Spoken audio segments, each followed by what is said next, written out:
अभी सुन रहे हैं बगैवा सिटी डी धमाका को।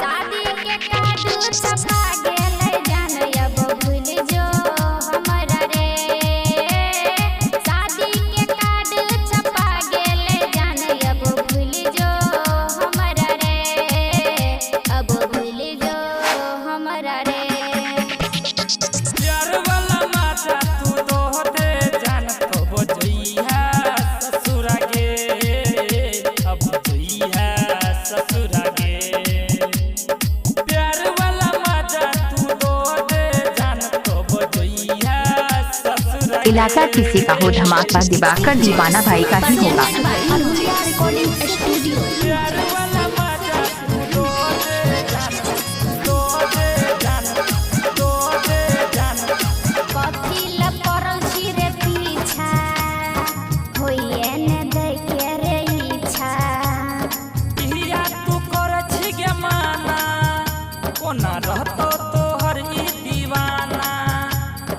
कथी ला पड़ल छी तू पीछा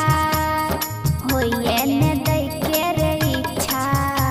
अतिया करे छी तू माना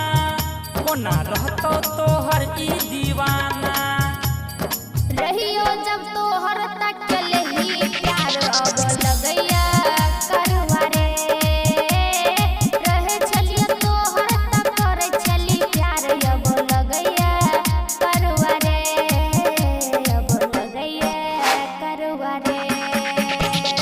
प्यार वाला मजा तू दो दे जान तो बजइहा ससुरा गे तो बजइहा ससुरा गे प्यार वाला मजा तू दो दे जान तो बजइहा ससुरा गे अभी सुन रहे दिवाकर दीवाना भाई।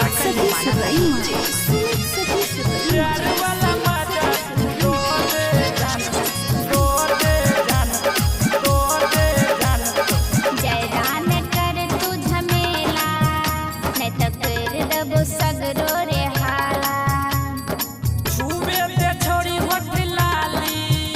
तोरा किन देबो कानो के बाली जयदान कर तू झमेला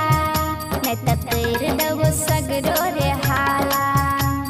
छुबे ते छोड़ी होठ लाली तोरा किन देबो कानो के बाली गायक संजीत सुधीर के हमरा होइया डरवा रे गायक संजीत सुधीर के हमरा होइया डरवा रे हमरा होइया डरवा रे प्यार वाला मजा तू दो दे जान तो बजइहा ससुरा गे तो बजइहा ससुरा गे प्यार वाला मजा तू दो दे जान तो आप सुन रहे हैं दिवाकर दीवाना भाई, ग्राम बगेवा जिला